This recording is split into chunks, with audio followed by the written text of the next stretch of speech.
Before we start, we need to reverse There we go. Oreo. We need to reverse Oreo. Dopey can't Vagabond, keep you. do you want her off the Hello, plane? There we go. There we go. everybody. It's Sunday. You know what that means. It's another exciting episode of Matinee with the homies. And today we're going to be talking about blaxploitation films. And we got an all-star cast. 4 white guys are probably going to go to hell over this episode. But Probably. yeah.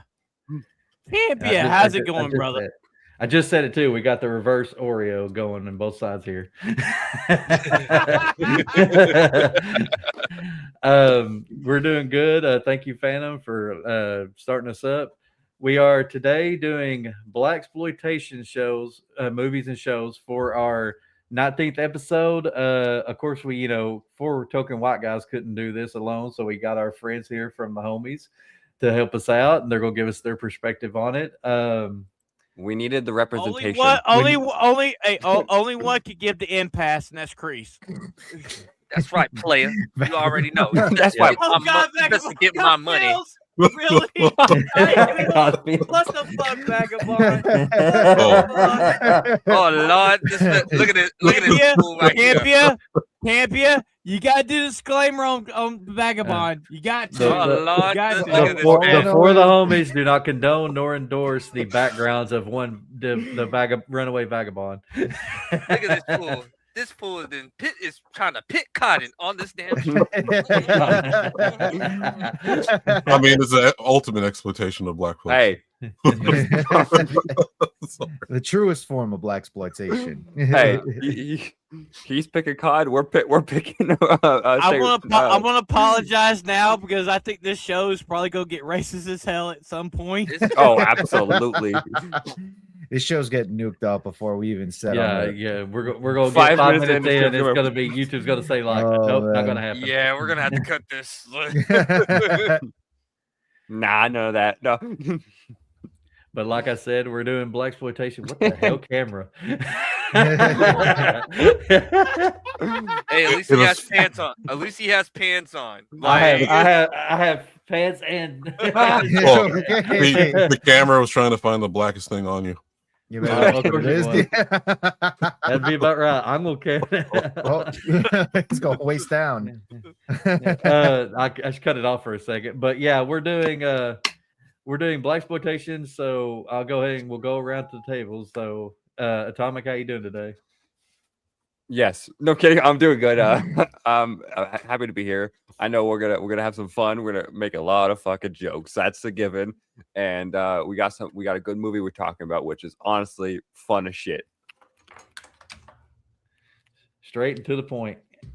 And today, ladies and gentlemen, if you notice, he's as gay as ever with no beard. I had to chaperone him last night. Now we're here chaperoning him again. Baby. I'm a baby face motherfucker. What about you, Ronan? How you doing today? I'm doing good. Hello, everybody. Y'all know who I am. I am the racist Ronan the Crusader. No, I'm kidding. I'm not that racist. Ronan the racist. And We'll find out today.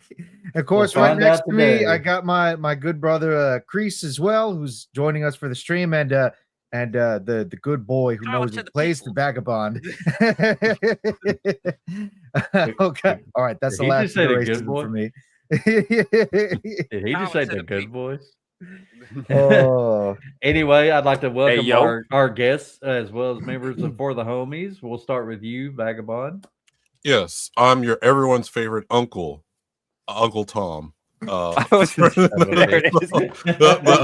As soon as he said uncle, I was like, what? Oh god, I'm the runaway Yeah. vagabond, your friendly neighborhood Uncle Tom. I'm ready for this tonight. Thanks you guys for having me on. Miles Talk Morales? about absolutely. blaxploitation films and Miles Morales. I think the Puerto Ricans can have him. Not sure the Puerto Ricans will want him. Lordy V, this is going off to a hell of a start. Anyway, and of course, our other guest, I'd like to welcome one of the heads of the For the Homies, MMA-Kreese-King Jr. Welcome to the show again for this week. Actually, player, you're gonna have to say pimp. Okay, pimp. Yeah, And I'm motherfucking gonna PIMP. have my purple saber today. So that's what He's we're armed. doing over here. So His arms are dangerous. You gotta kiss the ring, player. Got kids. He's armed and dangerous. Stop resisting. Lordy B. He's been pimping. Has Ronan since been pimping. What's wrong? Has Ronan raged Raged. yet? No, but I I'm just have saying. revealed my Okay, I'm just gonna say racism. this. I'm just gonna What's say wrong? this. What's wrong, Phantom? If Ronan was the best racist, he wouldn't have quit on Asphalt Legends. You know what? You're absolutely right. You know who we I'm need not in the- here? You know who we need in here? We need Jess to channel her grandpa. Oh God. Ooh, yeesh. That is Discord lore. We're That not is gonna go into Discord- that. that is Discord. That's the deep. Join the lore. You don't need GCA to if go you wanna into figure it that just shit out. yet. Yeah. Happens in Discord stays in Discord. I should know. I should know. Yeah, for real. 5-6 minutes in, home and this is already sweet. off the rail.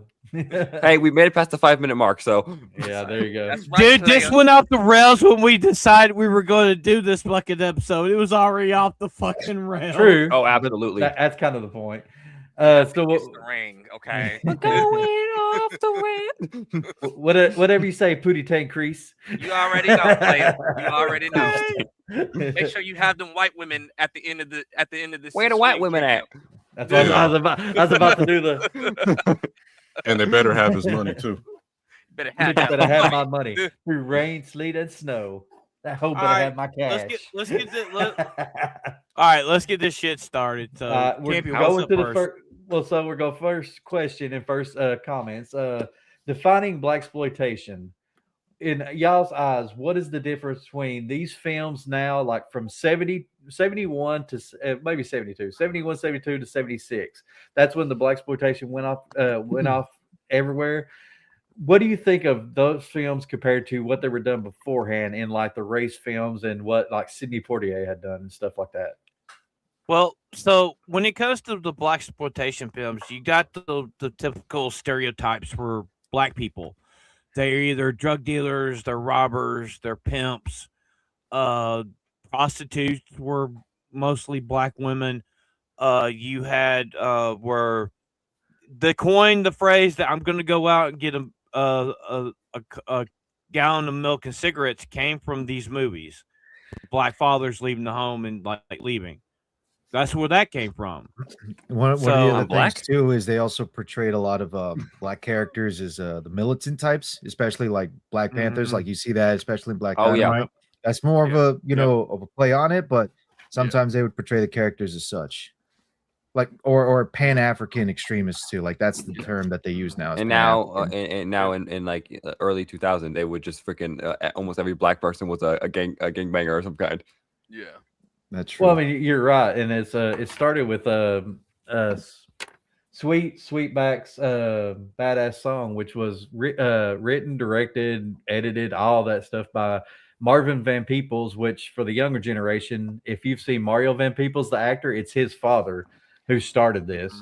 And he created a film for like $500,000, and it was expected just to do nothing, and it did almost 10 million, which back in 70s money would probably be like, they made the film for about 5 million and probably made about 100 million off of it, which was unexpected, and Hollywood had to do something to counter to just grab for it.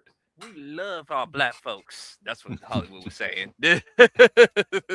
Let's make all these bad black movies or whatever. Well, it's like I Badass said, and good. Like, it's like I said in the green room, everybody was everybody before that, all the black people were like either the housekeepers or watching the children.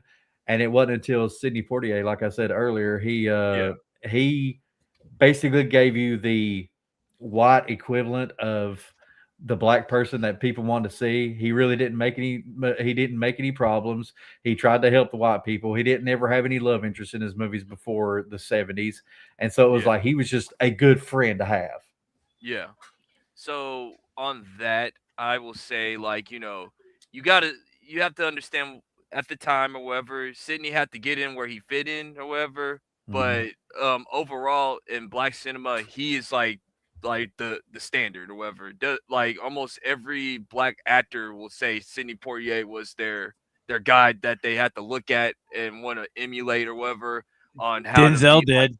Yeah, Denzel Denzel. Yeah, Denzel. Absolutely. Well, he's a like- hell of an actor. He's just the token actor. Yeah. Is what that's what they dislike about him. Lawrence Fishburne. It is. I mean, they all looked at Sidney Poitier of like, okay, gold standard. That's what I needed try to look like in Hollywood, because even Sidney Poitier or whatever would be against most of these black exploitation films or whatever, because of the stereotypical things of what they see about black people that was going on at that particular time or whatever. So it was like a, how can I say it? Like it was kind of divided, however, by that time, because you had like, it's like your parents and you or whatever, like old school meets new school or whatever. Most of these new black exploitation people are saying like, oh man, y'all guys don't understand, y'all ain't down, y'all be kissing the white man, you know what or whatever, y'all jiving for the white man. These films making us bad, brother, and everything, things like that. So that was also a problem too. Well, also you got to look at it this way. A lot of the actors, look at all the actors that were part of that genre, became megastars. Yep. Down the line, most Pam of them Grier. did. Well, for Yeah. those few years, now they didn't work a lot in the late 70s and early 80s, but then they got the resurgence during the 2000s, I think. Yeah. Well, Quentin Tarantino. Yeah, Quentin Tarantino. Yeah. Well, yeah, Quentin Tarantino's a little suspect, but like, like, Well, he I just question- wanted Pam Grier's feet. Let's just be Yeah, he was honest. just wanting Pam Grier's feet Yeah. or whatever. He just the want. He man just has- want. Well, hey, The man he- has his priorities. He want Leonardo DiCaprio to say the N word. That's what he wanted. Well, he said the N word all the time and everything. Like, Hey, like, I give him a pass. Like you, sir. You cannot give him a pass. No, Vagabond. You You shall not cannot. pass. you shall not. But see, Nina Tama got on the same space. Yep. I mean, I think Quentin Tarantino invented feet exploitation. So he gets I mean, Okay, look, no if you're argument ta- there. No If you're argument talking there. about I if mean, you're you're talking not wrong. about getting liquor from Salma Hayek's feet, I mean, come on, Yeah, understandable. the dude is, something's awful about Quentin Tarantino. I think Quentin Tarantino is Kata's personal hero. Yeah. Cool. But back to the black exploitation, Vagabond, what you think about black exploitation? I mean, I grew up watching blaxploitation films, especially when you have your parents. Well, my dad mainly. Oh, what you know about this movie over here? So like, so of course you get our black parents do this in movie, for music too, that we hear them play all the time, and then play it for like play it for the 500th time. Yeah. Oh, what you know about Earth, Wind, and Fire here? Fire. It's like- I can look it all up by myself. I can download the whole entire track. I can listen to the whole entire track in my car. But yeah, I grew up watching blaxploitation films, as long as like monster movies with my dad and everything. And I mean, I love them. And plus, I think the stereotypes are funny at times, and then a lot of them are true. So I knew a guy in real life that would go to Las Vegas and put white women in his trunk and drive them off to Oakland. So, it's stuff that happens. So, He found where the white women were at. Wow. Found the white women, All man. right. You found the white women. but like He got them snow bunnies. yeah. Sorry, Dr. Umar, we like white women up in here. It'd be like that, man. So, but you do just see two aspects of it. Like one of my favorite films, which like for the revolutionary types, is one where black people do take over the United States, which is a blaxploitation film. The Spook That Sat by the Door. And say what you want about the concept, but the filming aspect of it was great. And then but the other aspects of things is I do love all the gangster and pimp films, and those are my Those favorites. are funny, man. Yeah. It's like, Hang on, Phantom. That's what I want to ask you, Phantom. favorite. That's what I was going to ask you, Phantom. They are living it through their parents. You were there, like you were 40 years old in the 70s. What was it like living through the 70s? What, the 1470s? Motherfucker, I'm gonna say it one more time. I was born in '75, motherfucker. But I got to watch, 1475. like so, like my grandfather. We watched a lot of like Superfly and Jackie, Foxy Brown, and stuff like that. During that time, and it's like those movies were really fucking good. I mean, look at TV. You had this, the typical black person on TV, like on Starsky and Hutch, Sugar Bear, right? Sugar Bear was he was a pimp, but he was a snitch for the cops. Great role.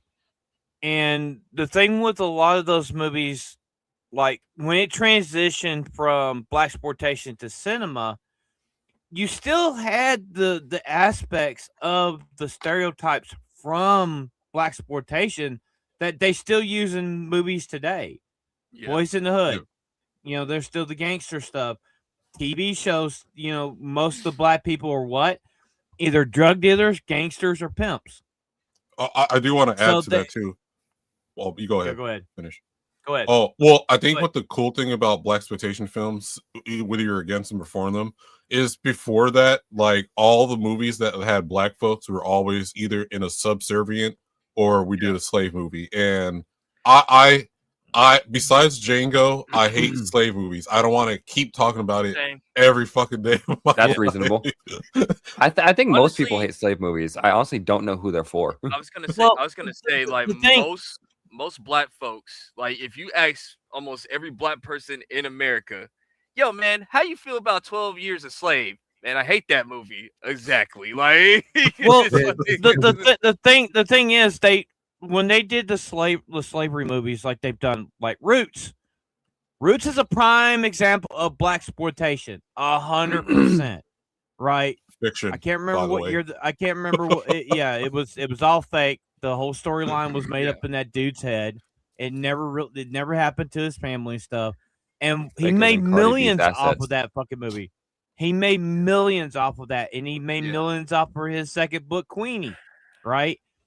And the thing is that a lot of times, these movies made money. Yeah. And that's what people cared about, because they a lot of the blaxploitations really did. They were like, they looked at the injustice that was going on in the black communities, and they focused on it. Had no issue with that. But if you look at black cinema now, they shoehorn everything in, and it does not need to be there, because you don't have the same issues you did back in the 70s. You do. Let me go into that. Let me go into that. See, you're right. As I was researching for this, it's like, when Martin Luther King and Malcolm X and all that died and everything, the civil rights movement was going on. And say what you want about us white people, but we slowly were leaving the cities for the suburbs to try to get into white a more flight. White flight. I mean, I agree. It's like we were leaving the cities to go to the suburbs. I don't where are most of your movie theaters? Where are most of the cinema going at? It's in the city. So when the majority of your people watching these movies are black people, you're gonna cater to them. And this was at the end of the 60s when they was doing these big Ben-Hur and all these huge movies that were huge but not making money in the box office. I was gonna say, like, the most movies that you saw in the hood, and this was confirmed back in the day from most, like, my uncles and like my like even my dad or whatever. He was saying like the most movies you were gonna see more blaxploitation films, or it was either blaxploitation films or Bruce Lee movies or whatever. Like that was it. Like if you was in the hood, that's it. That, like, just like a quick side note, actually, now that you mentioned the Bruce Lee movies too, even Bruce Lee had its own exploitation thing, Bruceploitation. You had a bunch of different copycats ever since Bruce Lee died. I mean, that's Hollywood's going to chase the trend. That's pretty much what it is to it. It's just at this point, the black people were the ones in the city. Black people were the ones that bringing the money to the cinema, so they were going to cater to it. And that goes into my next question. Like 90. I won't say 99%, but like 95% of these movies were made by white people in Hollywood trying to get money from the black community. Do you see that as like would you consider that more a trying to get money from a community, or them just trying to entertain? Like, what's your take on the fact that 90% of these movies, 95% of these movies, A little bit of were made both. by white people? It's a little bit of both. It's a I little have bit to of say, both. I think it's a little bit of both, but mostly Yeah. mostly the money part. At the end of the day, it's mostly the money part. Or whatever. I honestly, that's what I think. I think a lot of like, at least during that time, a lot of people in Hollywood, they just cared about the fucking money. That was what they were a business. They wanted the money, so they followed where they could get the money from. And at this time, it was very popular, very common to make blaxploitation movies. So Cheap to they make. followed that. Cheap to make. Yeah, exactly. It's cheap to make. And now, like, well, going back to nowadays for a minute, the films they're just following trends, and just stupid trends, but they're following trends. The message is the trend now. Yes. So I was gonna say this is it was one of them things of like, you know, back in the day, once again, it's like you have to Back in get my in, day, you have to Phantom. get in where you fit in or whatever. Now, if you was to ask most of those black actors back in the day, would they do those movies if they had a chance to write them themselves? I don't think they will do them. However, they'll probably do like better, like how to be a role model inside the black community or whatever, like a little bit better. But Well- you have to know what was going on at that time. Yeah. I partially disagree. I disagree with that, because if you think about back then, I mean, you really didn't have like the characters did become the role models in the movies. Mm-hmm. I mean, you look at Superfly. I mean, you look at Jackie Brown, and you Foxy Brown and stuff like that. I'm just saying, like, you know, but remember what I said earlier. I said like you had two different sides of the coin. You had like the black people that were out of the hood, like the Sidney Poitiers or whatever, like quote unquote, they will be considered the Toms, saying like, no, this is bad and everything. And if we had a chance to write them ourselves, we'll show black people in a better light or whatever. Whereas like, you know, but hold on, let me finish up, and then you guys can have the floor or whatever. No. But like then you also got like the new generation that's coming up saying like, nah, man, this is bad, bro. Like this is awesome. Like Superfly is cool. Foxy Brown, she cool and everything. You guys are just old and everything. See what I'm talking about? Well, I get it. Black people also was a majority of the people going to see like The Godfather and Scarface and stuff too, as well. Yeah, that's what I'm saying. It's like that's all I'm saying. It's like you gotta look at from like the people that are like, you know, been working and seeing that are trying to get away from those stereotypes, and then you got people that are trying to embrace them. So it's kind of like two cultures clashing. It's two cultures clashing and everything, and we're still going through this to this day. However, like, you know, we're still doing this. It's just a different coat of paint. However, you know.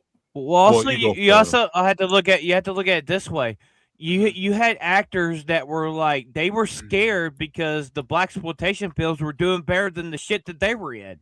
Why? Because the black communities loved them fucking more. You know, like, okay, Sidney Poitier, one of his biggest films. Guess who's coming to dinner? A black man with a white woman, right? Yeah. That movie later on, it became a cult classic. They remade it, which the remake was, they done it twice, which both were awful. Yeah. But it's like Sidney Poitier back in the day was considered an Uncle Tom because he kissed the white man's ass because he was getting paid well, and he was terrified of Superfly. He was terrified of Foxy Brown. Yeah. He would not do those movies. Why? Because he was getting paid the big bucks to be what the white man wanted him to be, and he was scared of it because he knew that his time was over with. Well, that's what I was saying. It's like you have two different cultures coming in. Once again, you have the ones that, like, you know, hey, we made it, or whatever, like, you know, and why do we got to have the negative stereotypes of that we already have already? It's already tough enough as it is, or whatever. But then once again, we're looking at you gotta like put your feelings to the side. The blaxploitation films, like to Fana's point, were making money or whatever, and black people like them and they embrace them stereotypes or whatever. But the thing is, it's like, you know, like you said, it was white people that were making them. Like a lot of black people didn't even know that black people weren't even making these. So exactly. I want to hear okay, Vagabond's so point. I'm gonna quote Jay real quick. I got a question for the minorities. I'm kidding. Yeah. So, well, I guess go from ahead. my perspective, because I do have like the revolutionary types in my family, and then the other ones like actual That's gangsters me and shit. too. Oh, So the thing is with a lot of these is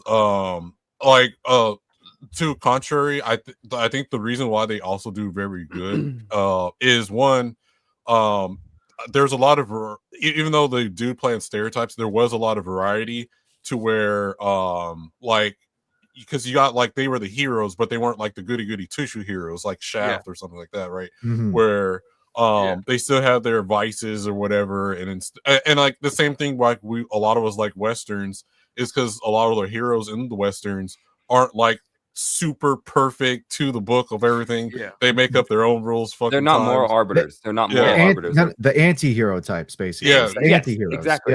Yeah. And so I think that's appealing not just to black folks, but just to Americans in general. And so that's why I think they also did, because you got to admit there are a lot of white movies where like, yeah, the guy's a good guy, but I think that's why a lot of like Marvel and DC, right? Or like, a lot of people like Marvel better back in the day was because they saw Superman, even though they didn't read the books. DC player. They're like, well, Superman's just too perfect. Take so his that's nerd what card away. Okay,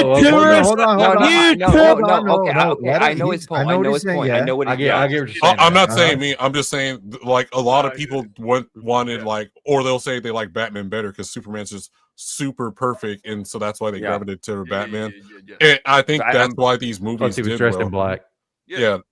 But like same thing with the blaxploitation films, you got your pimps, you got all the stuff, you got your gangster movies, and then you got like your heroes like Shaft and stuff, right? That there was so many genres, of blaxploitation. Let me say to your point, because once again, the kids are thinking that this stuff is cool, this is fly or whatever, this is awesome, this is bad, as they say back in the day or whatever. Like, you know, if that's all you saw in the hood or whatever, like the drug dealer was your hero, the dope fiend was the hero, like you know, what's it called, the crap fiend was your hero back in the day, and if now you're seeing it on the big screen, you're saying like, man, I want to grow up to be like that, even though that's not the right, you know, that's not what you should. Somebody put you aside. I have a question. I have a question. Like stereotypes, like a black man with dogs barking in the background. So I have a question for all y'all. I have a question for y'all guys. So do you think these? Yeah, I sometimes say that shit. That's good. No, that's Texas slang right there. Yeah, no, but so you guys wonder, like, do you think the stereotypes, the negative stereotypes of like the pimp, the gangbanger, all that shit, do you think that negatively affected the culture of, you know, like the black culture? Yeah, empowerment versus stereotypes. Okay, for instance, NWA, right? And then like you got black. Okay, actually, modern perfect example. T.I.'s son, whatever that nigga's name is.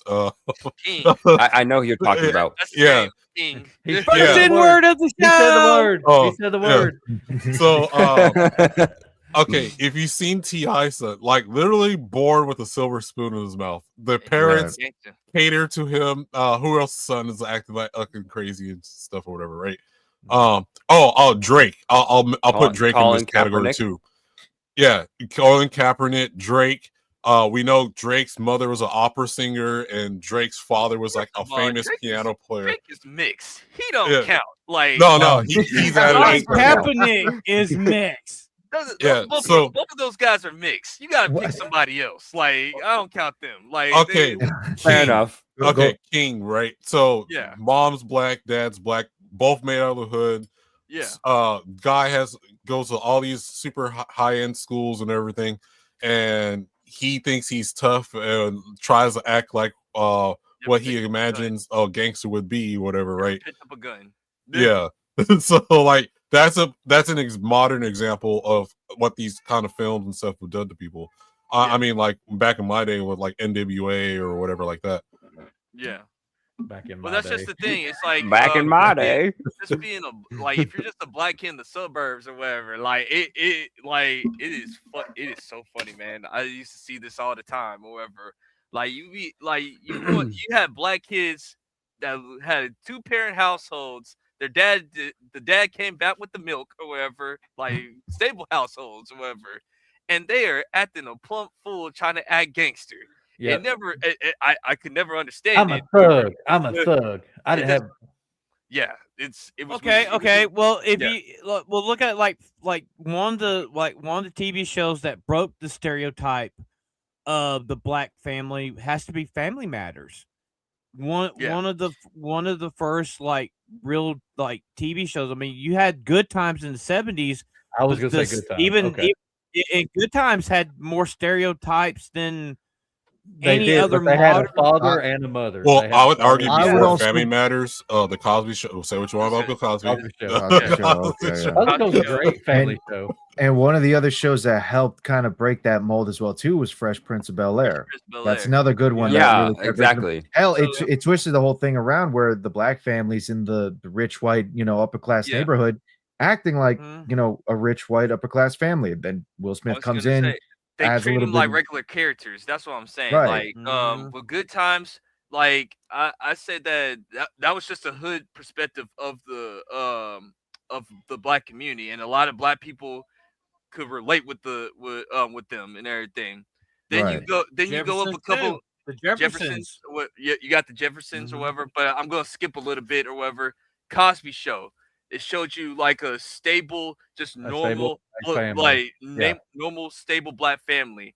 Honestly, and he was rich too for just doing his profession. Yeah, they were rich. They were rich. Mom was a lawyer. Dad was a doctor. Like the kids were just acting like any other kid. You didn't really think like, I mean, yeah, they were black, but you didn't like think like, oh, this is a black family or anything. But then a lot of people in the hood, It's a hated the black. Cosby Show. No, but you want to know what the thing was? A lot of black people in urban America used to hate the Cosby Show because they believed that it was Mhm. quote Uncle unquote Tom. Uncle Tom. too white. And I'm just Mhm. saying, Yeah. like, no, that is a normal family. You just have I- daddy issues. That's what That's- it is. Like, That's the most Yep. degrading. That's the most degrading thing I would ever see. Like because that's not just extending out to like just the show with the Cosby Show. That's what.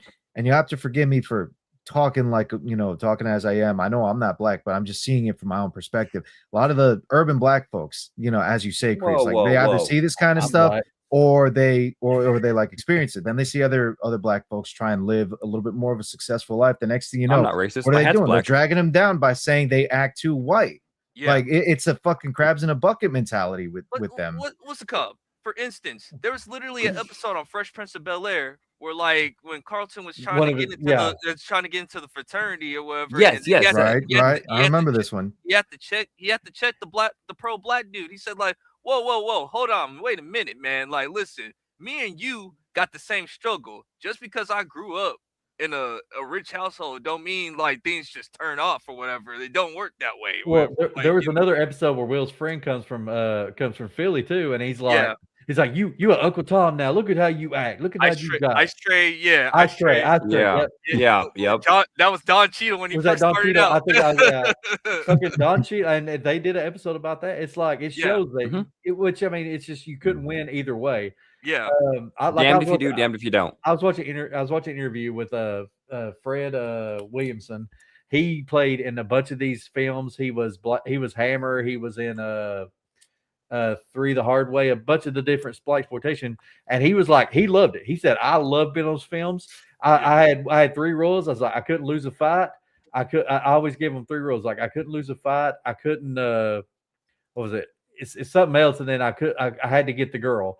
And he would always say, well, you can't give the girl. So okay, so I can still beat him up and I never die or something like that in the film. That was his rules. And he said, I love it. But he said, love working those films. But later on, everybody kept saying I was a black actor from blaxploitation films. And I'm like, no, I'm an actor. Yep. And that's the thing is like when you're in blaxploitation films, a lot of them were just like, that's a black actor from those blaxploitation films. Not Yeah.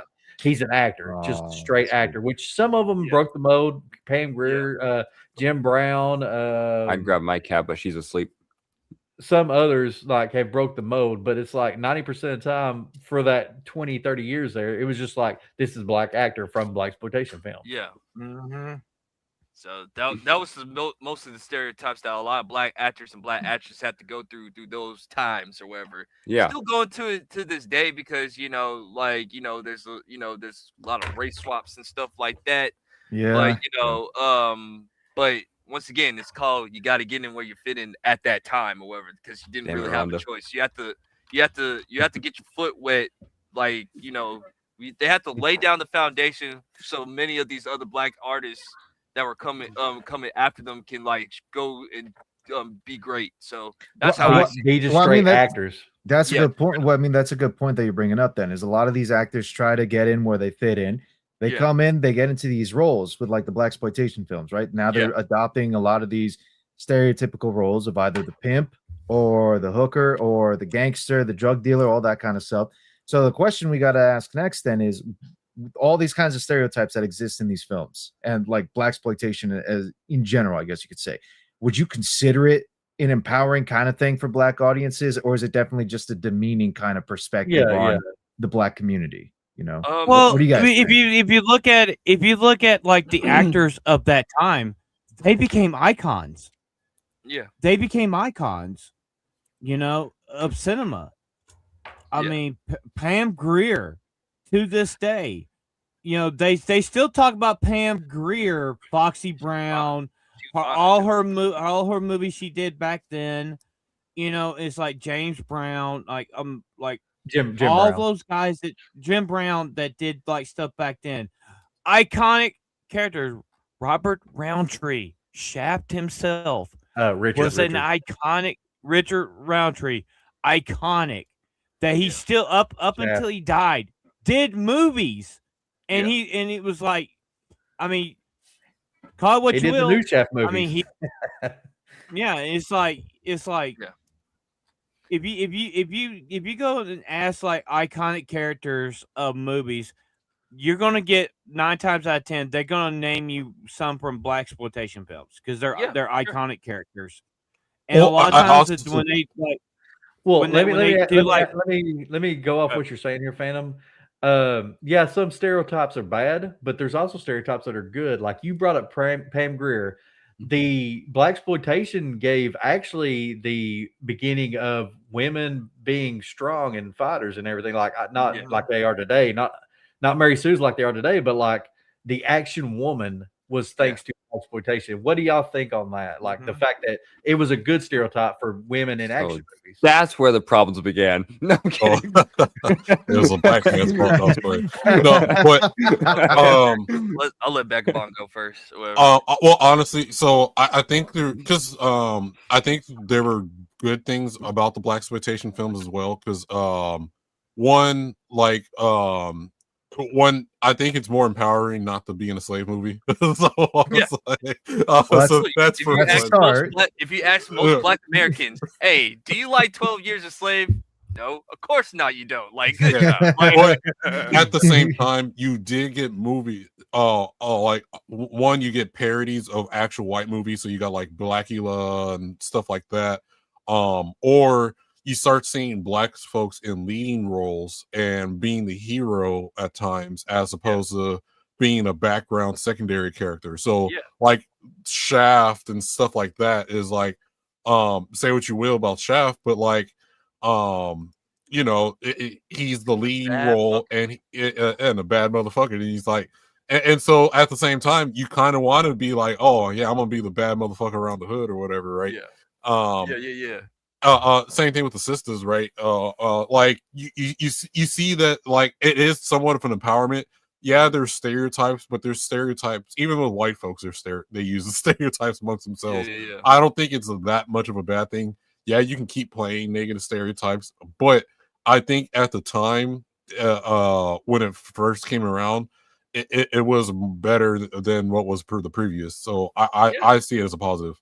Yeah, well, that's what I said earlier. Like, get in where you fit in, or whatever. Is it like it's better than like what Vagabond said. It's better than slave movies. It's better than being servants, and it's better than being blackface. That's for damn sure, and everything. Like Does it bring up too many bad memories? Well, like, because besides slave movies, you get like the tap dancing, actual. Yeah, tap but that's what I'm dancing saying. role. Like the tap dancing, like doing, like all that. Nah. We ain't doing all that. Nah, like. Good evening, Mr. Phantom. How you doing? The magical Negro. That's your number one. That's your number one black friend. How you doing today, sir? Like, nah, we ain't doing all that. Yes, massa. Why, massa? I'm good in more massa. You know? I mean, okay, look, I understand all of that, but there's one magical Negro I always respect, and that's gonna be John Uncle Coffey. Remus. All right. Oh. Yeah. Well, okay, Uncle Remus. Then make that two, but yes, John Coffey and Uncle Remus. Those two I'm gonna respect always. So yeah, I was gonna say, Uncle but, Ruckus, like, okay. Hold on one second. Can we say that Campia is not trying to be black? He's trying to be fucking Asian right now. yes. Oh, yeah. But to Vagabond's point or whatever, like yes, it's a He's step muted. up, however, but you know, I'm Irish, damn it. we have to, Fuck the Irish. move up. You have to move up or whatever, like you well, know. it's a step up, but you introduce other like stereotypes that Yeah. could potentially paint, you know, the, yes, people in a different light, shall we say? Whoa. Well, paint What the do you mean, community, you obviously? people? Not yet. Well, like- but no, he's right. It's like, I mean, it's once again, I agree with Vagabond. It's a step up from what we had before, because I like, no offense to like Really Gone white with the dudes Wind. playing black people. Yeah, you like know. no offense to Gone in the Wind with mammies and all that. Like that's some of the stuff that we can just leave that in the past. We don't need to revisit that. But like but yeah, blaxploitation help us start to get like better black roles or whatever down the future, where like black people were considered actually people and not just straight up stereotypes or whatever. Yeah. right. You were Okay. heroes. You were heroes. You Again. were, fighting for the people, fighting for the true injustice. Yeah. Yeah. Okay. Well, All right. like, Do you this might be an obvious question, but you guys think Denzel Washington has been a net positive for this? Like, I get he's not the only black actor, but like he's a great role model for like everyone in general. Except in Training Day. Fair. Well, the thing with Denzel. This is why I love Denzel so much, and I'll give it to you, Phantom, in a minute. However, this is why I love Denzel so much. It's because this man had range. Because this man has played a No slave. stream for old men. He has played a coach. He has played a dirty cop.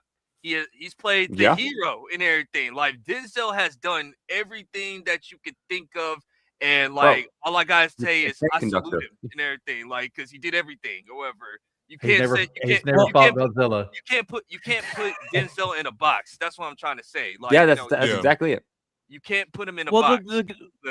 The good thing about like his Let him go. the thing with Denzel was he when his career started, he was on the trajectory of Sidney Poitier 100% in the very beginning of his career, because he did some stereotypical roles, and then he stood up and says, I am a black man. I'm gonna pick who I want to be in these movies. And that's what he did. Yeah. American Gangster. He was a black gangster. He was the Boneyard, where he was the quadriplegic cop that was bone collector. People. Bone collector. Bone collector. But then you had him as the lawyer in Philadelphia, right? Yeah. He's played so many iconic roles to the point where Hollywood said, okay, he's like, I am not going to play X, Y, and Z unless you let me play ABC. That's how he was. As long as he's not Yasuke, I'm okay with that. Yeah. Well, my thing is, he's only had one bad movie, and that's Gladiator 2, in my opinion. That's the only bad movie I've ever seen. I forgot about that. In his defense, his acting wasn't bad in it. It was just bad script. That's a bad script. But I do want to add to, so just real quick. So for the revolutionaries out there, there was a blaxploitation film on that, and that's The Spook That Sat by the Door. What is that? That's the actual name of the movie in the book. I know. That's So, the point. I know what you're talking about. Like, but the movie was banned in the United States for a while. But like, because it's honestly, it is a commie movie of black folks taking over the United States. But it's actually a pretty good film. They and honestly, what I do like about the movie is there's no excuses not to make a movie, because the guy on a shoestring budget is like, oh, we're not going to ask for permission. We're just going to film right here and just do what we do. Well, the first movie, Sweetback's Badass Song, was actually filmed as a porno movie. Like he wasn't filming a porno, but he said to get the movie made and to keep everybody under wraps, he filmed it as a porno film so that he could just keep whoever he wanted to work with, and it worked. It made the money. To be fair, black exploitation films for pornos. To be honest with you. I mean, let me talk about that right quick, because Kreese brought that up. Yeah, I mean, a lot of during the 70s, a lot of the blaxploitation films were pornos, literally pornos. Porn, dog. that they literally, what they did was they took the porn out, they cut the porn out so they could be in theaters as regular fucking movies. They did that with a lot of movies. Okay, what you're saying there, I'm gonna make a sound, and you'll understand what I'm talking about here. The bow chicka bow wow. Yep. So, so going into that, I'm gonna ask you this question: the movies, the blaxploitation movies, the soundtracks, was that what made the movies better? Like, what do you think of the soundtracks and artists? Was that a success to the movie? Isaac Hayes, Curtis Mayfield. Isaac Hayes, literally, when Isaac Hayes did Shaft, that made him a megastar. Shout out to Sugar Kitty. A megastar. Yeah. So when like a lot of the musicians, they literally got, black musicians to do the scores of these movies, and a lot of them became fucking Quincy Jones. Another, he did a lot of these blaxploitation films. He became a megastar. You look at fucking Isaac Hayes. Yeah, Earth, Wind, and Fire. A lot of these guys did the soundtracks, and they and they played on mainstream. Yeah, to Phantom's point, you got away from the Motown aspect, and then you just started to get soul music. That's what it was called, just soul music. Yeah. Ghetto. It's ghetto. It was ghetto music. It was literally what was playing in the ghettos at the time in the 70s. It's like, because it wasn't quite there to be hip hop yet. Yeah, but it wasn't. It wasn't disco. It was in between. Yeah. Because I was gonna say, like, it goes back down to like with Motown, that was your mom, that was your grandpa's and the music and everything. Now funk music and soul music, man, we down for the cause, brother, and everything. Yeah. Like, this is where it's at. That Motown stuff, that's that white people black music and everything. This is baby. Like that, I'm telling you, like, that's what the Black Panthers always had Curtis Mayfield or Isaac Hayes playing in the background of every freaking rally. To be fair, as biggest soundtracks of the time. We're from blaxploitation films. Well, the Shaft movie during that era, an Oscar. It's that man that's walking down the street. I will say this, just to add on to it. To be fair, when you're having some drugs, a lot of that music was also good to listen to. True. Parliament Funkadelic, baby. Parliament Funkadelic. No, but to Vagabond's point or whatever, and like also what I was gonna add too. It got like soul music was starting to get so like in there, like that right there.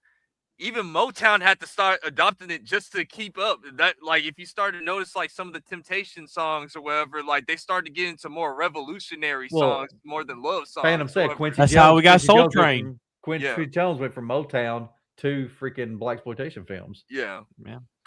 Yep. Well, also, look, what was big on TV during the 70s? Soul Train. Soul Yeah. Train, like it was the black equivalent to American Bandstand at the time. Yeah. You know, it was literally the opposite of the coin. Soul And Train. you had to think like during that time, you know, funk literally was on the top of the billboards The for yeah. what Oh, nearly yeah. a decade, nearly a decade. You You know, gotta get with me. and half of them Get were with songs me. from fucking movies. Well, I mean, it also led that's what led disco was going to the funk era, as Yeah. funk was kind of had mixtures of the disco thing. It just wasn't the white people's music until disco. Don't Yeah. you start, camera? Yeah, Yeah. I mean, funk was really the first time they ever used synthesizers. Was in fucking funk, you know, Yep. before it even became mainstream. I Have mean, you guys? Shaft, Oh. the song for Shaft is like a prime example of synthesizers, bass, and electric guitar, and that funky sound that they used in it, you know. I mean, and that Yeah. became a popular- staple. Yeah, Another one speaking bites the of, dust. Another there's one a bites the dust. YouTube channel that is interviewing a lot of these old guys that made all the funk music and everything, and how they were. A lot of it was a bunch of drug trip stories. What That's was just the his best. name? But the drug tripping made some of the best music. I know, right? Name? George Clinton, man. George like, Clinton, Yeah. Parliament Funkadelic, Parliament. Yeah. Yep. He's like hell. Snoop Dogg even said that was his role model, and this is the reason why he acts the way he acts and everything. Like, Hell, he's still alive too. That's the funny Yeah. thing. yeah, he still makes music. He still That goes on motherfucker's tour. pickled. He's gonna be like fucking Willie Nelson. They gonna fucking outlive everybody. They're pickled. Bro. Like they Literally. literally still go on tour, man. Like people still like you got people that still love the funk, man. Like they love funk music, man. Yeah, we want the funk. He's 84 years old, man. And he still go on tour. That's And right, still baby. performing. Yeah, well, he's not performing, but he's still singing. Yeah. It's like, so, you know, that like, you know, it was awesome, man. Like you know, once again, like you get in where you fit in, and then like, you know, like Blaxploitation helped us get to better roles. That's what I'm gonna say. You're wrong. I don't feel like the fit in was with the music. I think the music. No. I'm just talking about. I'm talking about cinema wise, like music wise. Oh, like, okay, yeah. Music wise is different. Like that's totally different. Like, But it's because of that. I think some of those movies did well because yeah. some of them you don't remember, but you remember like the wacka wacka wacka wacka from certain songs that you But hear. also you gotta you're like, I remember remember- hearing that in this or that. You gotta remember that when it came to like the Asian films, the karate films of the 70s, they took some of the aspects of the funk music and put into their films. What is so it they- good for? Absolutely, Absolutely nothing. Say it again. Woo! I mean, Did that kick up? call for what you will. Black cinema for less than a decade made more money, made more stars, than any black cinema to this day. Oh yeah. Outside Denzel, who's a bigger star than Denzel? You have to go back and look at the actors from the fucking 70s. I'm gonna be honest. I'm gonna be honest though. Nowadays, I don't think there's anyone bigger than Denzel. Oh, are you talking about like as far as black? Are you talking about like black actors? Or are you just like amongst black actors? I'll be honest. Actors in general. Yeah. Okay. Yeah, and actors in general. Yeah, I think Denzel. Like you have. You might say Michael B. Jordan. He's a good actor. I don't put him. Michael B. Jordan needs a little bit more. He needs a little bit more. Like it's like this. It's like this. It's like this. A few more movies. If he wins the Oscar, the thing is, I hope he does not win the Oscar for Sinners. It's too early for him because when he gets that, they're going to put him in even more terrible fucking roles. And it's going to literally diminish his fucking stats.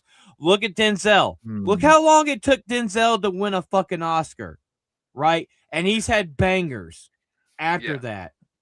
Well, Oscar, Sidney Poitier was the one that won in like 64, and we didn't get another one until Denzel did in like, what was it, 91? So, I mean, 35, 36 years, man. Yeah, for Glory or whatever. Yeah. For me, I want Michael B. Jordan to win or whatever, like, because he just did a phenomenal job, like, as the brothers or whatever. Well, not everyone can do that. Not everyone can play 2 roles in one movie that it's well. It's a double-edged sword. He'll be Yeah. he'll be able to pick his projects at that point. He'll be an Oscar award winner, but also then he'll be like, here's $20 million to do this shit movie. He'd be relegated to trash. He'd be relegated. Maybe trash. it's his decision at that point. It's because like. Because me and my friend used to say this: once you win an Oscar, like the money goes up. Like you get to you choose your project. Yeah, Kreese, the money does go up, but a lot of Oscar winners fall off after they win an Oscar because they take the money over the art. That's him. That's him. It's his decision to do. But it also becomes if you're hungry or not. Denzel stayed hungry, however. And he even talked about this, however. Yeah, well, like sometimes he'll like take a normal job or whatever to know what it's to still know what it's like to be normal. I don't know if you guys saw it. That interview that where like the bunch of those actors were there. Mel Gibson, Denzel Washington. Denzel pretty much said, he's like, we're just actors. We're here to entertain people. And so that's what he views himself as. He doesn't view himself as an activist. He doesn't view himself as a political commentator. He's like, I'm just here for the art. Yeah. He knows his role. He knows his role, and he kept his mouth shut. I wouldn't say like that, fan. I would say like that. I'm gonna say because the thing is though, we know he supported Obama. He said he voted for Obama, but you don't fucking hear him out there right now. You don't see him wearing that stupid ass fuck ICE pen or fuck Trump or fuck all this shit. I voted for Obama. I mean, shit. People have lots in their minds. Denzel. I was too young. Denzel understands, and the great quote from Michael Jordan says, "Hey, Republicans buy sneakers too," and everything. Right. Exactly. It should be about the art. It should be about the art, not the message. Yeah, political bullshit. Yeah, let's get back to here. So you've talked about a bunch of movies. We're gonna go into now our movie we watched this Friday. So, ladies and gentlemen, we watched the great freaking Black Dynamite starring Michael Jai White. Whoever wants to go word like Vagabond. Have you seen the movie before? You want to talk about it? I even watched the cartoon to it. Okay, so you'll go ahead and you start us off. What do you think of Black Dynamite? I think it's absolutely hilarious. I could watch it over and over again. And then the cartoon is absolutely hilarious as well too. Yes, the cartoon's so good. I have not seen the cartoon, so I haven't either. I haven't seen the cartoon. I highly recommend it. My favorite episode is where the KKK put it on the list, and the Black Panthers joined forces. Black and white people together. the first black interracial porno. And then the Mr. Rogers episode is the other funny one. I like that episode, and I like the Elvis episode where he beats him and Elvis are fighting each other. For me, I would say it's either the Richard Pryor episode, that shit's hilarious, or the Michael Jackson episode. We literally find out that him and the Jackson 5 are fucking aliens, dude. Showing up in the big ass ship that just looks like Michael Jackson's face. Oh my god. What was this show like? Freaking Scooby-Doo meets the celebrities? What the fuck? It's basically what it is. So the fact that like they're able to do an animated version of Black Dynamite, they were able to go over the top with Black Adventure Brothers, man. That's to make sense. Did Michael J. White play the animated? He did. He voiced it. Yeah. So the other thing too, pretty much the whole cast. The whole cast from the film did the voice for the characters. Yes. Nice. That's rare. So you had Bullhorn, you had Honeybee, you had Cream Corn, same actors that played him in the film. Did the voice. Yeah, and then the whole show takes place in the time period too, so that's what makes it even better. Nice. Yeah. So it's canonical. No, So you love the movie. Okay, what else? Like some of your favorite lines, or like something like anybody, not pretty much everybody, whoever wants to talk first on that. God damn. So I know. I'll say this. Go ahead. Well, my bad. So the character, he's another one kind of like Goku or like Baki, like we talked about last night, where you want to like work out to get your body like him type of thing. Michael Jai White's got a body on him. Yep. Yeah. So Having like, said that, what we want to have, not what we want to have. yeah, yeah. No But you homo. know, it's like No homo. No homo. when he's like Suey, you know, it's like, oh man, I need to go to the gym and work out to get my body like Hey that. man, I'm working out. Like I'm trying to get like Michael J. White, Bro. man. That dude is like in his 60s and he looks like Hercules still. Like he got like Yeah, dude. It's called He can still discipline. play It's called Spawn. discipline. He can still play Spawn, dude. He can still Straight play up. anybody. He I can would still love be an to see action it. star. I would love So- to see it. Yeah. What, 3 of us have not seen Black Dynamite before Friday when we watched it, right? It was Phantom, Campia, and myself who have not seen it. Dynamite. So the whitest people here. For me, it was great.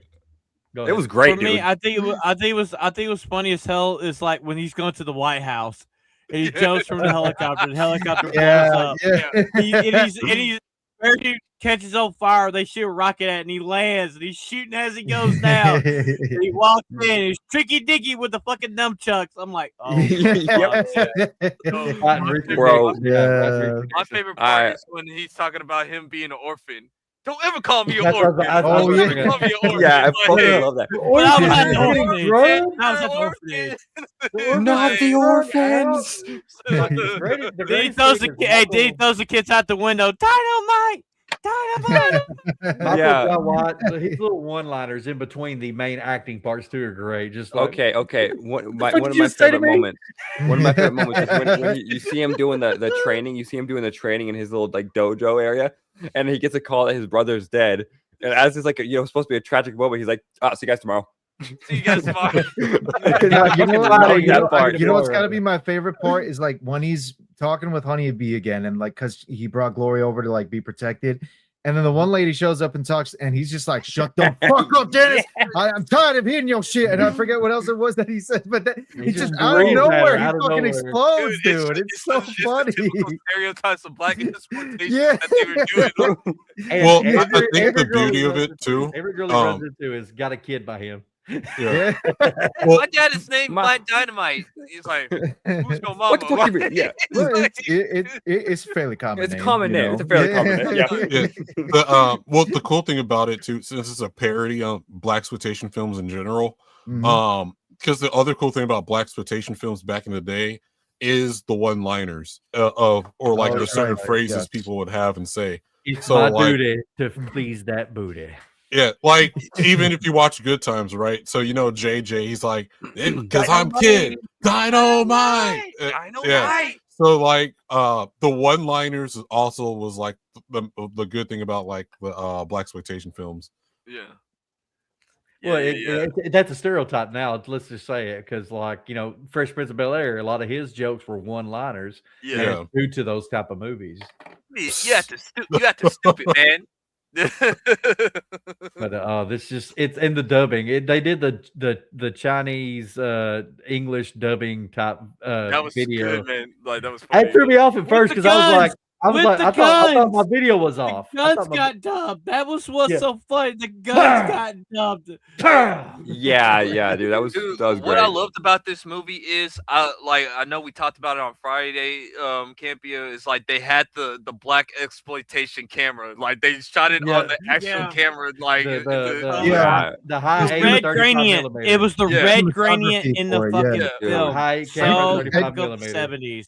I thought that was amazing. Like one of the other cool things too was like how they filmed it. Like it made it feel like they filmed it on a really low budget too, as well. Like you can tell the green screens and everything, but they put a lot of love into it, right? The good thing about it too is because the scene when they can do 4K easy.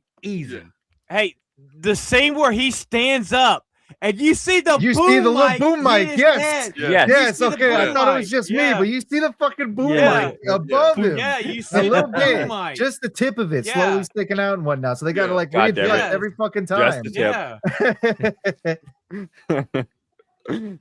They literally just made a parody of a movie, a parody of a parody of a parody is what Black Dynamite is. It's a parody of a parody of a parody.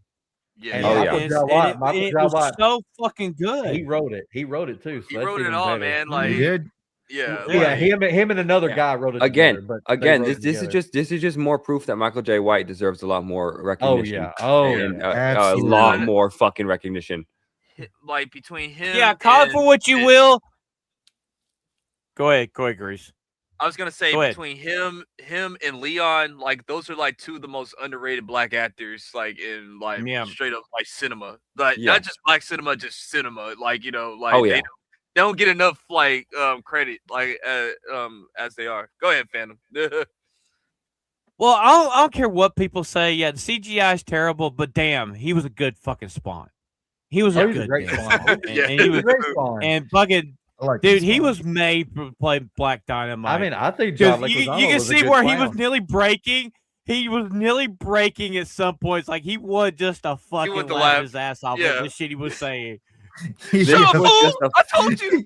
This was just a fucking fun passion project for him. The one-liners he had. Some of those I feel like was just him not even acting, him just saying it to the actor, and we need to say that. Oh yeah. Like I said, when he said he's sitting there, he said something, and he's like, "What the fuck did you just say to me?" I feel like that was just him on set saying that. Okay. I just remembered. I love the moment where when he enters the one room, and then I think it's the Black Panthers that they start saying this scene or like the militia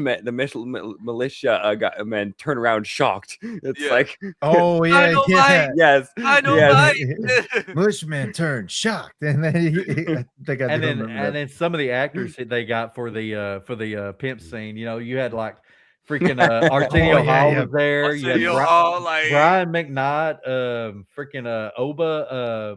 God, I butcher his name. Yeah, Babatunde or Babatunde. Yeah, him. Mm-hmm. Just some. It was like it threw me up. Like Brian McKnight, I did not recognize. Brian McKnight. I didn't know Brian McKnight was in it. Like, oh man, he was Sweetness. He was one of his behind henchmen in the. He was Sweetness. Okay. Yeah, and it was just like Tommy Davidson too just killed that freaking what was really funny about that is when that dude was just like he was just giving you everything up to Dynamite, and they're like, you don't need to be telling him that. Who's dude. The guy that was actually scared of Black Dynamite because he's the voice actor of Stink Meaner and Tom Dubois. Like God, I'm trying to remember his name now. Yeah. But I know who you mean. Yeah, he plays both of those voice actors and everything. Like that's why I think it's funny, man. Like I said, snap, Stink Meaner's in here. Like, see, I said the same thing when I found out Mario Van Peebles' dad was the guy that did the first Blaxploitation. I was like, freaking Mario Van Peebles' dad, holy shit. Okay, another scene I loved in that moment was when they're in the diner and they're like, "This," and then it's like, and then the old lady starts chiming in. He's like, "Thank you, old lady." The whole Greek gods and Roman gods figuring out what the plan obviously of it is. We know that. And then it's just like Anaconda gives you Lil Richard, and what's another word for Richard? And immediately right there clicks, and they all run like Gunsmoke. And they literally give you the fucking they all run to shot. They run to Phantom. What's his name? They do. Phantom Gunsmoke. Phantom Gunsmoke. There it is. Just micro-sized right there. It's like, fuck, dude.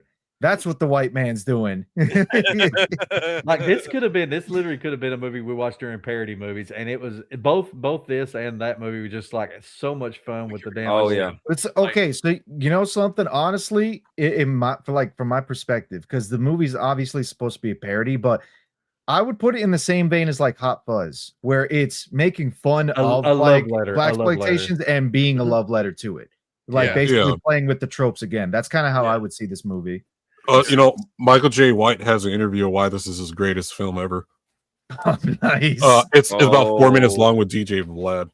Yeah, it's Black Dynamite, man. If you guys haven't seen it, you need to go watch it. It's like it's one of them films where you could if you are having a bad day, you throw on Black Dynamite and that is going to make you laugh, and you're gonna forget about what happened like that day, man. Like, Yeah, I had a ball with it. I got this 120-inch screen, and I was just like, wow, Bro, I'm so glad to have watched that. I had to That movie say, was I fun enjoyed as it. shit. I enjoyed it. Well, I okay. enjoyed Let's it. start below me here. Atomic, give your rating 1 to 10. I'm gonna say 9.5 out of 10. It was so fucking funny. It was like Michael J. White was a class act in the movie, and it was fucking almost every scene there was something to laugh at. There was the banter, there was like the stuff in the background, I love so many scenes about it. It's just a great fucking movie to have fun with, and I absolutely recommend it. And a great length at like an hour and 38 minutes. Yeah, not 2.5 hours like every fucking movie has to be now. 2.5 to 3.5. Vagabond, what do you give it? What ranking? 1 out of 10? I give it a 10 out of 10. And I do that because I think people are afraid to give things 10 out of 10. Honestly, fair. So look, there's absolutely nothing wrong with the movie. I don't think there's anything you can complain about to give it a lower score. So I think it's a 10 out of 10. Like, to me, the reason why I give it a 10 out of 10 is because there's nothing for me to complain about to knock down points of. So a 10 out of 10 for me. Don't worry, I'll do it in a minute. That's honest. Ronan, what about you? Me, I'm on the same boat as Vagabond. Actually, this is one of the few times that I would give a movie a 10 out of 10. So for me, this is like probably the one black film, shall we say, with like a huge like cast of black folks, basically, as a 10 out of 10. I'd actually put this one as a 10 out of 10. Even the flaws that you would point out, like the fact that the boom mic's in frame, I wouldn't even consider that a flaw. That feels more like a deliberate. It adds to it. They deliberately did it. Yeah. It's a deliberate addition that they did. That adds to like the overall experience of the exploitation style they're trying to go with. Yeah. So I definitely would consider it 10 out of 10. It's fucking hilarious. Highly recommend. Oh, dude. You know what? That's fair. That is completely fair. Kreese, what about you? I'm gonna give it a 9.9 out of 10. Nah, I just give it a 10. What am I gonna be? Okay, Beardo. No. All right, Beardo. 9.9 out of 10. Oh man, dude, like I have no complaints. I think it's like it hits everything. It's funny. It has romance in it. Like it's like, you know, it's got titties. It has titties. Yeah. Oh God, that reminds me. Shit, it's your fault, doctor. She was just coming in with them titties out. Yeah. And the doctor just like, fair enough. Fair enough. Whatever, like, she had fucking love that moment, dude. Titties. It plays on all the stereotypes. And it's just freaking hilarious, man. Like, MMA Beardo over here. Fucking Ebola. At least it's not MMA Beardo 1.1, aka Mo. Oh yeah. Phantom, what's your take? For me, I give it a 10. I think I liked it better than Samuel L. Jackson's Shaft. I think I like Black Dynamite better than Shaft. I love Shaft. I thought it was a great movie, but this one right here, I could not stop laughing because how absurdly stupid it was. You were more entertained. You were more entertained with this. Yeah, movie. I was really. I mean, I love Shaft. Shaft was a good movie, but this right Shaft here, it's like I could not look. Dude, I could have turned my game on and played it. I could have done that, but I watched it because I've never seen it. And fucking Ebola. I gave it a chance, and I loved it. I fucking loved it. I think it was hilarious. The boom might see. I'm like, yeah, they're not taking themselves seriously. Oh no, not at all. This movie was not taking itself seriously. Like he walks into the three guys, standing there. They're walking into their club, and he just walks in behind. He's like, "How'd you get in here?" I just walked in. But you know what? Campia. You know who I haven't seen our chat today? I haven't seen Ronan the Rager today. I hope he's doing okay. I hope he's all right too.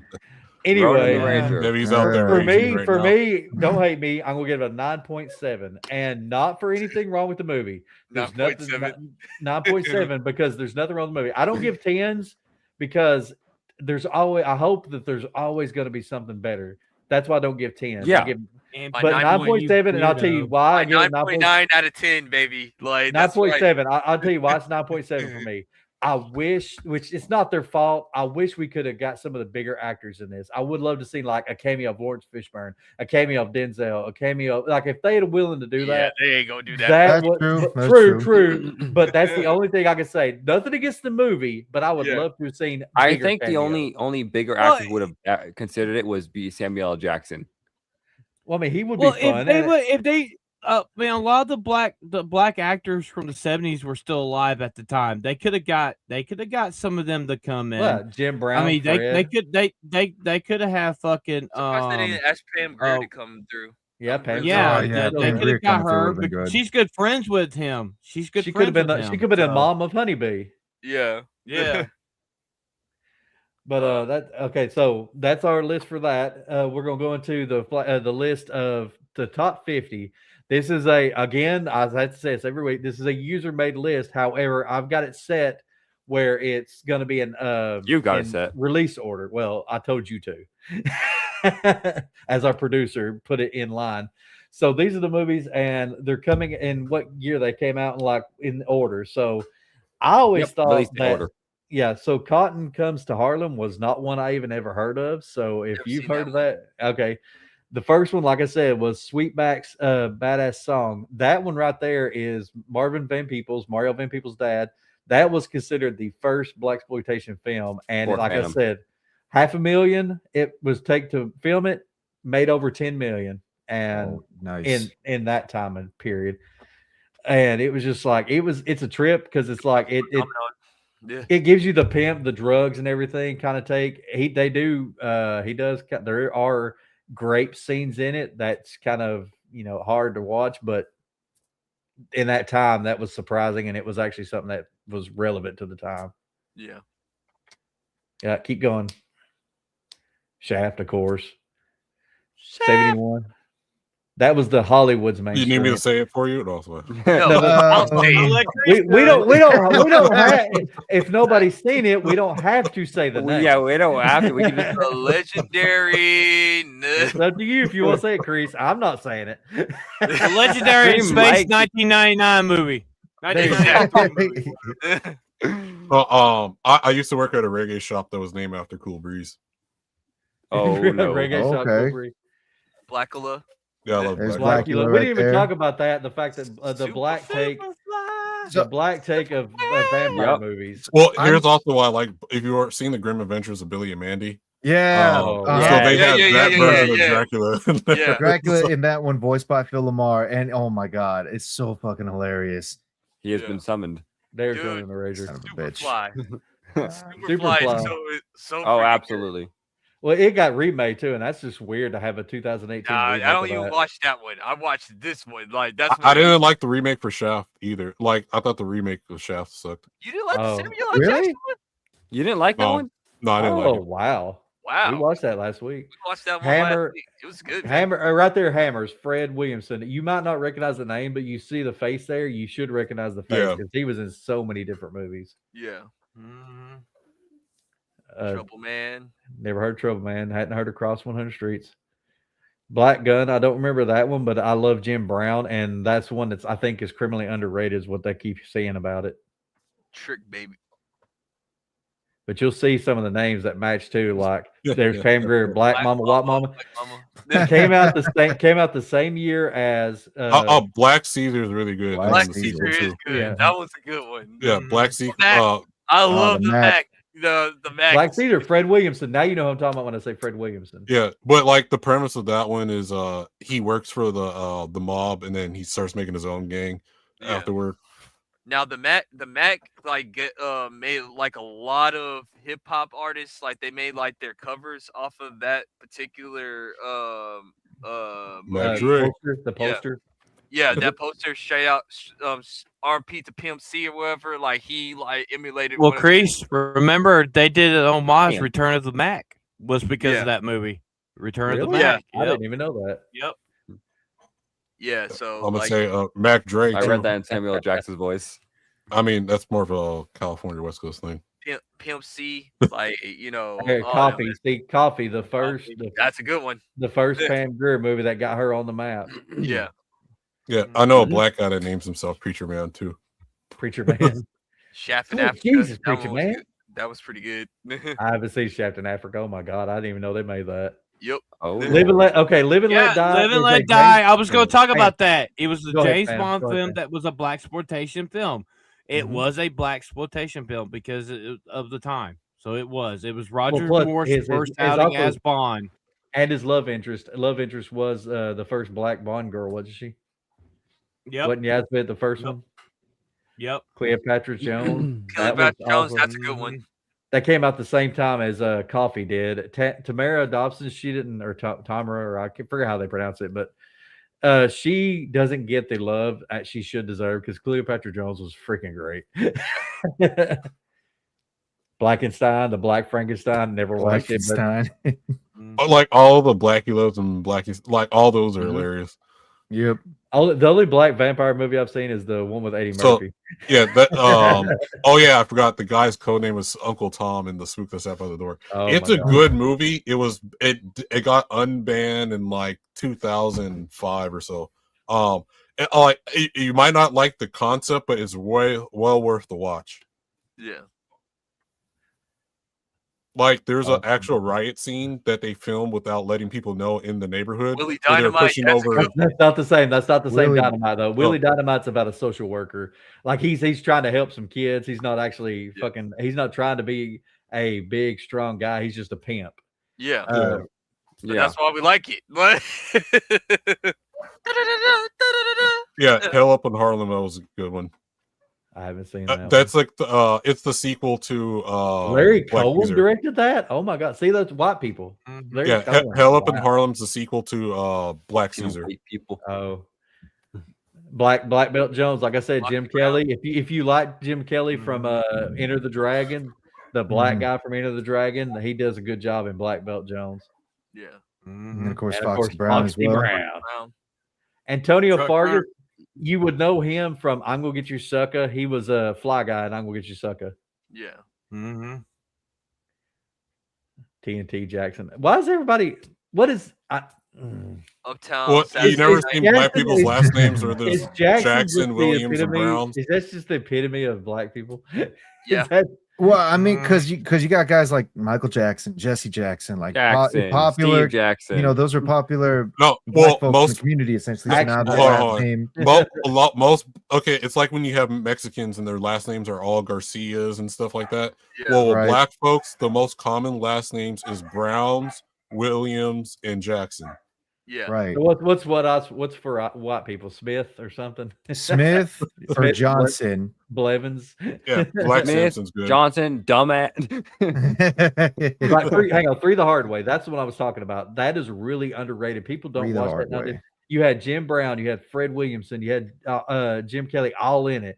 Yeah, this says they're all three martial artists. Watching Jim Brown try to be a martial artist is hilarious. Preventing white supremacists from tainting the U.S. water supply with a toxin that's only harmful to black people. But it's really a good movie. It's a really damn good movie. I don't know how that That's works, what the but okay. government's been doing. Black Samson, that's a good one. Black Yeah. How they try Black how they Sabbath, try to Black- frame the COVID virus. Oh God. Well, like Oh, Okay, and there's the back there's the one right Bashki there. one. Yep. Animated coonskin. Do not watch that if you know if you're watch it on your own time. It's a pretty good movie. No. It's as a kid, I didn't understand the story behind that and saw it when I was like 4 or 5 years old and did no idea. Now that I look back at it, oh my fucking God, what we allowed back then. I mean, like it's an interesting one because, like, okay, so Bakshi's a Jewish man that grew up in like New York, so he had the opportunity to see all these different kinds of like communities. That's why he also made he helped Spielberg make American Graffiti. Yeah. And then before this one, he also made Felix the Cat as well, I think too. So he had that kind of experience with all these like crazy ass neighborhoods. Already started on like taking over the community, right? Now playing. Dolomite, God. Dolomite is one of those Dolomite. that people like talk about all the time. I've never seen it. Whoa, But I Black heard about- Gestapo. But Okay, I heard about Eddie Murphy's what movie he did where he was playing Dolomite. Well, see, Black Gestapo and The Spook That Sat by the Door. There were a lot of revolutionary films as Yeah. Black Station. Hey, Charles Robinson's in that. Like oh my God. Coolie High. Like Coolie High. I've seen Coolie High. I was not Yeah. expecting My dad what I loves saw. Coolie FYI, you don't go around saying Cooley because, like, Nope. like, Not anymore. Not anymore. Oh, okay. Yeah, that's a bad word. please, I mean, it's do not. It's not not. say It's that. not. That's It's why not people got. That's why people yeah, give me looks. it's not I'm kidding. N word. It's not N word equivalent, but people don't say it. Yeah, All it's one right. of them old school like racist Whoa. terms where you just like, Yeah. Hold on. They actually made a Jekyll and Hyde Yeah. version for black Yep. folks. I didn't know that. Bernie Casey. Okay. Bernie Casey's in that. Bernie Casey is really underrated back then. Like you would know him as the main star of I'm Gonna Get You Sucker, but he was like a cop. He was in Lambda. He was shit. What's that called? The Rings of the Nerds. He was the main. Oh. He was the main guy of Lambda. Oh, okay. All right. Black Nice. shampoo. I gotta check that out. He did the voice of the creature in The Keep. He I also didn't know did that. the Wow. creature. Yep. Oh, that's pretty cool. Black Heat. I never seen that one. Human Tornado. I hadn't seen that one either. Like a Rudy Ray Moore was in quite a few of these, but I haven't seen none of the ones he was in. Hey, Half of these you can't even find. 3 of anymore. them. Imagine, huh? Disco Father. Wow. Penitentiary. I think that's the last one. Isn't it? Looks Yeah, like that's it. the Yep. last one. That's So the I last mean, one. they had more out there, and they had like There's a so lot of many. different ones, There's but it's like way they, too many, man. yeah. So this was just like a 50 list. It was Mhm. not like I said. It wasn't the top 50. It's just what they put on there. But there were quite a few good ones from the years. Yeah. So Yeah. we're gonna Yep. finish out here with my last question. We've seen blaxploitation. We see what years they were. Are we in the new era of black cinema? And does it owe its success to the 70s era? Like, is the movies we've seen since like 88, 90, 91? Like I told you, I'll give you the list here in just a second. But do we have blaxploitation to thank for what we have now? Yeah. It's like Yeah. it's like I said earlier. They had to like crawl before they could run. So yeah, like was like blaxploitation like quote unquote like stereotypical and wrong to a certain extent? Yeah. But then like because of those films, that's why we got some of the Denzels, we got the Lawrence Fishburnes, the Angela Bassett's, people like that. You know what I'm saying? Like, you have to take what you could take at that time. And now we're in a bigger industry now, which is kind of sad too at the same time, because now you got these younger black artists that are coming up and they're being so entitled or whatever, like Yeah. they believe that they deserve I'm black. I deserve to be treated better. yeah, I deserve Yeah. to be better, like, bro. They You don't treated feel me- like they have to put in the effort. They don't have. Yeah, feel like they have to put you in weren't the a actual slave. effort. You weren't ever a slave owner, but you're gonna treat me like that, and so I'm gonna Yeah. make you feel like you're one. They feel Well, like they have right. to drag into slay, as Kreese. Pepper said. What's up? Kreese, another actor you didn't mention, Michael Clark Duncan. Yes, Michael Clark Duncan. Michael too. Clark Duncan, dude. Yeah. He's still hands down to this day one of my favorite actors. Yeah. Almost every movie he was in, he was fucking good, Great really good. Kingpin, great I mean, Kingpin. Keith Yeah. David, he doesn't get enough. Oh, absolutely, Keith Keith David. David, another like, underrated actor. Yeah, Keith another David, underrated really actor, popular. like, He's really Freaking well They known Live, They more Live. for doing like the voice work than he is Yeah. for like his hey, on. man, like his if you face ask appearances. any voice actor, they consider themselves still actors, man. Like, Yeah. like, Oh no, of course. You know, Yeah. He I'm not was. trying to diminish He it. I'm was, just saying it's though.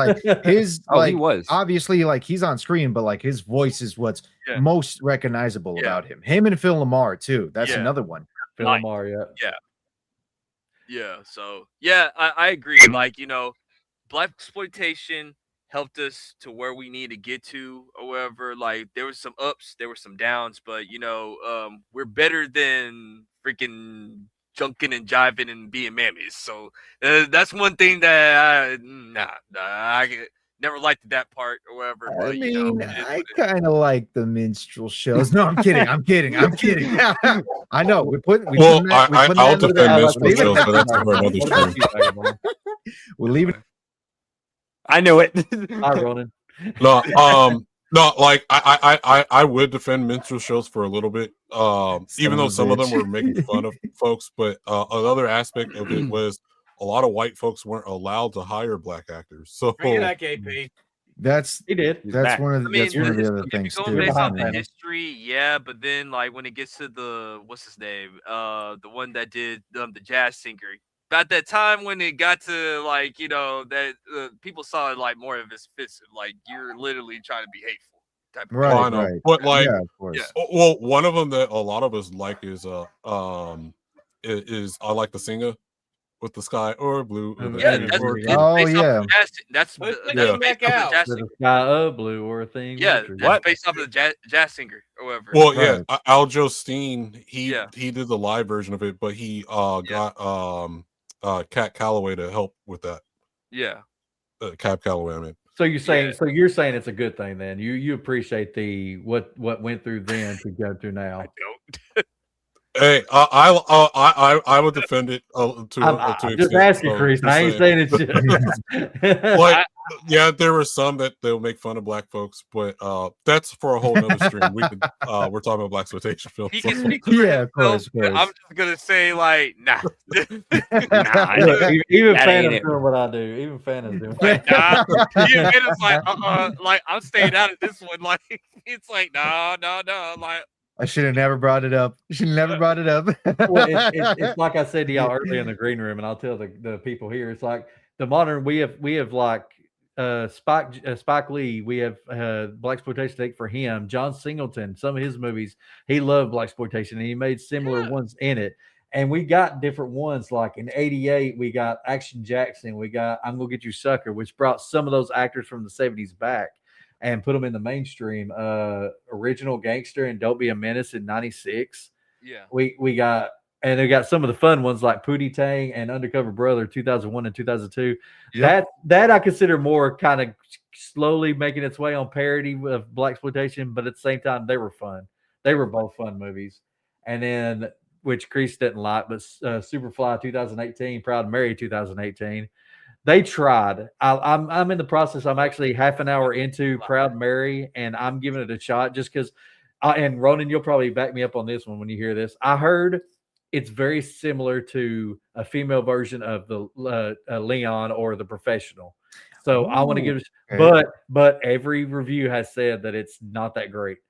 So I'm going to put it on the background while I'm going to be editing. Yeah, I know, putting out a video. Yeah, sure. But I'm gonna give it a shot, and I'll let you know. And then, like, it's. I feel like, as a white person, I'm black here, but as a white person, I appreciate what the '70s brought us. Being a '80s baby, appreciate what the '70s brought forth because I love Denzel. I love some of these movies we got now. I love Boys of the Hood. Right. Higher Learning wasn't one of my great ones, but I love like Juice. Juice was great. Poetic Justice. I love that fucking movie. And it's like without that beginning in the '70s, I don't feel like we would have got the '80s and '90s and what we have now. Yeah. Okay. Well, we were still going around the horn before people. Yeah, go Yeah. Okay. So I think two aspects of it. I think with one, without the blaxploitation films, we wouldn't have a variety of black movies today. And without writing on what white folks made, right? So I mean, technically, a lot of white folks were the producers and directors of these, but outside of that layer, it's like, oh, it's not the same mammy tap dancing stuff anymore, and it's like, okay, the black character could be the leading role or be its own hero of the story, whatever story being told. And into saying that, I do think we're partially going backwards to where it's like, oh, let me just race swap this character to have a black character as opposed to just making my own. Like the beauty of Shaft is like that was black people's 007 James Bond, right? As opposed to be like, oh well, maybe I know a lot of people want Idris Elba to be the next James Bond or whatever. For me, I liked it. I like it better when we kind of like make our own thing and it doesn't take from something else and like do a color skin swap. But other than that, but I do believe the beauty of blaxploitation films is, besides the stereotypes, and I think everything has stereotypes technically, is that it gives a chance to have a good variety, and outside of just having secondary roles. and which I think that's what made an advancement. I'd say for me, as somebody who I may look like I'm white, but I'm black from the waist down where it matters. But in all seriousness, for me, I would say that like black shut the fuck up. Like when it comes to blaxploitation films, like obviously they're playing into stereotypes, and there's truth in the stereotypes. Now I understand that like black folks will see that and they consider it to be aspirational in some regard, and they look to some of them as like heroes.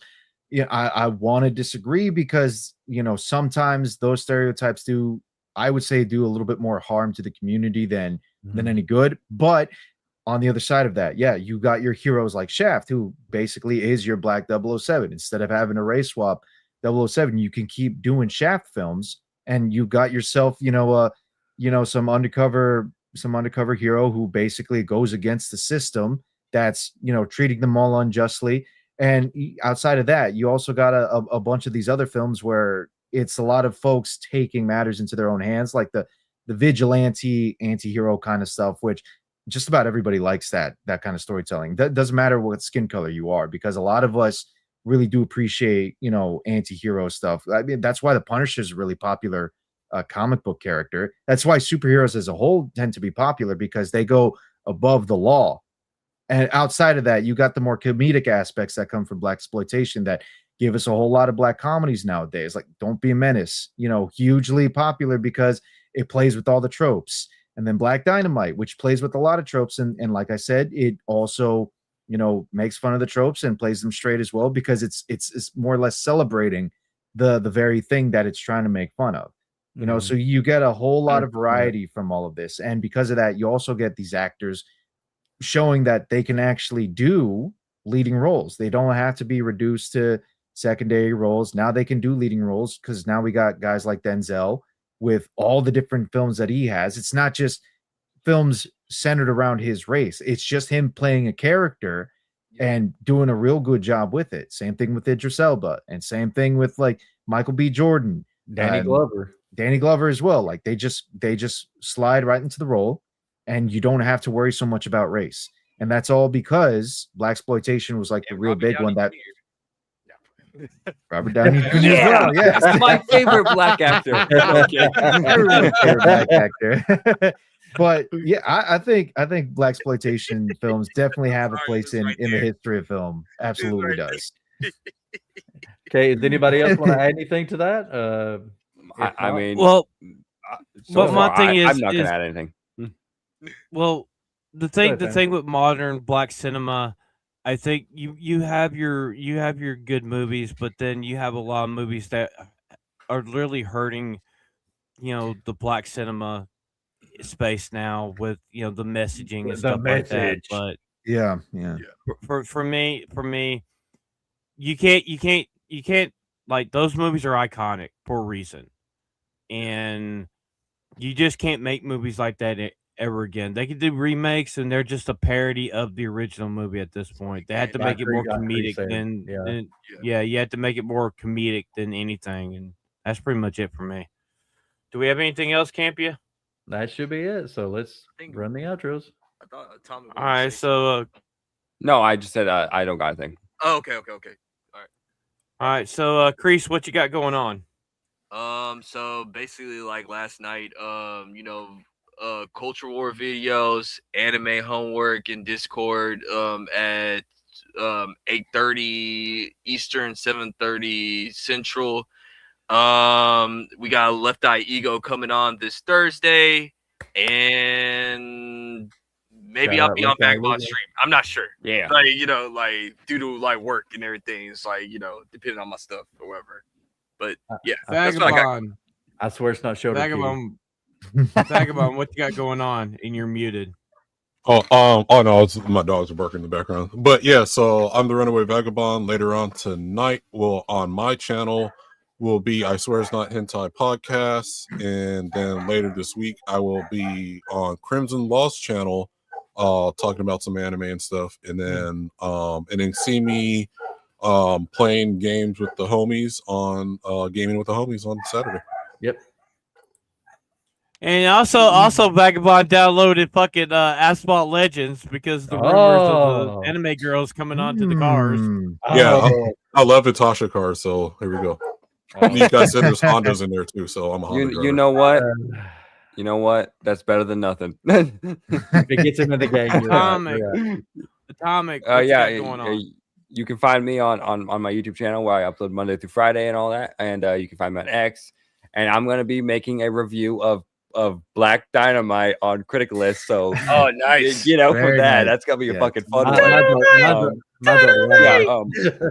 But yeah, you can also find me on Kick, where I do fucking nothing there. Yeah, the Discord, where we do watch parties, we hang out, we play games, all that. I recommend joining. It's the links in the description. I absolutely recommend hopping in because we have a fucking hell of a fun time there.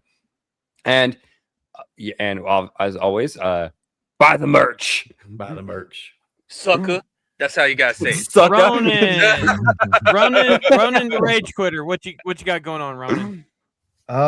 Yeah, so for me, as usual, I'll be back here again next Sunday for Matinee with the Homies, like we always do throughout the rest of the week. On Monday, I'll be on Isaac's channel doing Golden Age podcast, or as like some of us like to say, Golden Shower podcast.